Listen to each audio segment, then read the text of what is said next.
नेताजी सुभाष चंद्र बोस का जन्म 23 जनवरी 1897 ईस्वी को उड़ीसा प्रांत के कटक में हुआ था। इनके पिता का नाम जानकीनाथ बोस और मां का नाम प्रभावती बोस था। इनके पिता एक वकील थे और वे बंगाल विधानसभा के अध्यक्ष भी रहे।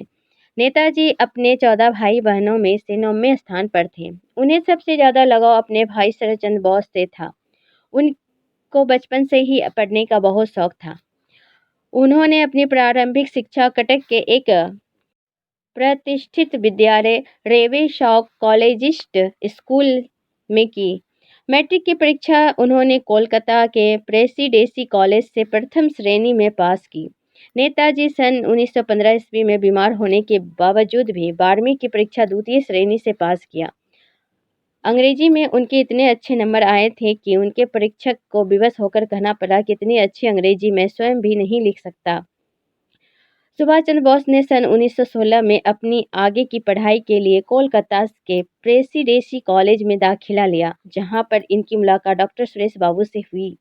उन्होंने कोलकाता के स्कॉटिश कॉलेज से ही सन 1919 में बीए की परीक्षा को प्रथम श्रेणी से पास किया। बीए की परीक्षा के बाद पिता के आदेश पर उन्हें आईसीएस की परीक्षा के लिए इंग्लैंड जाना पड़ा। इंग्लैंड में इन्हें कैम्ब्रिज यूनिवर्सिटी में प्रवेश लेना पड़ा और वहीं से आईसीएस की परीक्षा को उत्तीर्ण करने के बाद अपने देश लौटे। यहाँ एक उच्च पद पर इन्हें अधिकारी बनाया गया। सुभाष चंद्र बोस एक सच्चे सेनानी थे। भारत के स्वतंत्रता आंदोलन में नेताजी का एक महत्वपूर्ण योगदान रहा था। सुभाष चंद्र बोस ने गांधी जी के विपरीत हिंसक दृष्टिकोण को अपनाया था।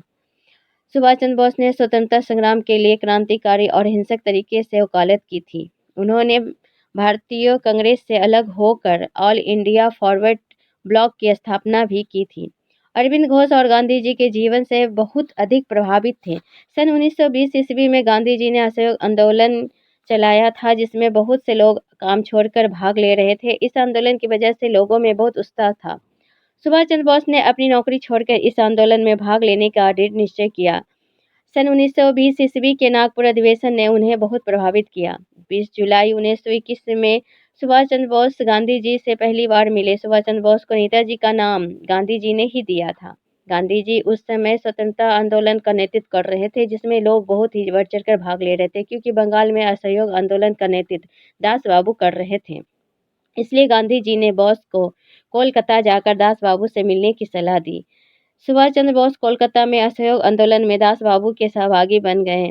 1921 ईस्वी में जब प्रिंस ऑफ वेल्स के भारत आने पर उनके स्वागत का जोरों से बहिष्कार किया गया, तो उसके परिणाम स्वरूप नेताजी को 6 महीने के लिए जेल जाना पड़ा। कांग्रेस द्वारा सन 1923 ईस्वी में स्वराज पार्टी की स्थापना की गई। इस पार्टी का अध्यक्ष मोतीलाल नेहरू चित्तरंजन दास थे। इस पार्टी का उद्देश्य विधानसभा से ब्रिटिश सरकार का विरोध करना था। स्वराज पार्टी ने महापालिका चुनाव को जीत लिया था। महापौर चुने जाने के बाद दास बाबू ने नेताजी को महापालिका का कार्यकारी अधिकारी बना दिया। इसी दौरान सुभाष चंद्र बोस ने बंगाल में देशभक्ति की ज्वाला को भड़का दिया, जिसकी वजह से सुभाष चंद्र बोस देश के एक महत्वपूर्ण युवा नेता और क्रांतिकारी के अग्रदूत बन गए। सन 1929 और सन 1937 ईस्वी में वे कोलकाता अधिवेशन के मेयर बने थे। सन 1938 और 1939 ईस्वी में वे कांग्रेस के सभापति के रूप में चुने गए। सन 1920 ईस्वी में भारतीय जनपद सेवा में उन्हें चुना गया। 1921 ईस्वी में अपनी नौकरी को छोड़कर राजनीतिक में प्रवेश किए थे। जब कॉलेज के समय में एक अंग्रेजी अध्यापक ने हिंदी के छात्र के खिलाफ नफरत से भरे शब्दों का प्रयोग किया तो उन्होंने उसे थप्पड़ मार दिया। वहीं से उनके विचार क्रांतिकारी बन गए थे। वे एक पक्के क्रांतिकारी रोरेक्ट एक्ट और जलियांवाला बाग हत्याकांड से बने थे। सुभाष चंद्र बोस भारतीय स्वतंत्रता आंदोलन के एक सबसे प्रमुख नेता थे। सुभाष चंद्र बोस ने जनता के बीच राष्ट्रीय एकता, बलिदान और सांप्रदायिक सौहार्द की भावना को जागृत किया। उनके तीव्र क्रांतिकारी विचारों और कार्यों से त्रस्त होकर अंग्रेजी सरकार ने उन्हें जेल भेज दिया, जहां उन्होंने भूख हड़ताल कर दी, जिसकी वजह से देश में अशांति फैल गया, जिसके फलस्वरूप उनको उनके घर में ही नजरबंद कर दिया गया। उन्होंने 26 जनवरी 1942 को पुलिस और जासूसों को चकमा देकर जिया-उद-दीन के नाम से काबुल के रास्ते जर्मनी पहुंचे, जहां उनका स्वागत जर्मनी के नेता हिटलर ने किया। उन्होंने जर्मनी से ही भारतवासियों को रेडियो के माध्यम से स्वाधीनता का संदेश दिए। वे जर्मनी से टोक्यो गए और वहाँ पर उन्होंने आज़ाद हिंद फौज की स्थापना की। उन्होंने इंडियन नेशनल आर्मी का भी नेतृत्व किया। जापान के हार जाने के वजह से आज़ाद हिंद फौज को आत्मसमर्पण करना पड़ा।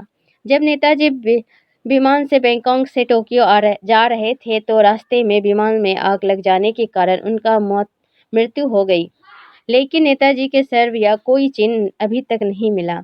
18 अगस्त 1945 को टोक्यो रेडियो ने इस शोक समाचार को प्रसारित किया था कि एक विमान दुर्घटना में सुभाष चंद्र बोस मारे गए। उनकी मृत्यु आज तक एक रहस्य बनी हुई है। उनका संघर्ष, त्याग और बलिदान इतिहास में सदैव प्रकाशमान रहेगा। ऐसे वीर पुरुष को भारत के इतिहास में बहुत ही श्रद्धा से याद किया जाता है।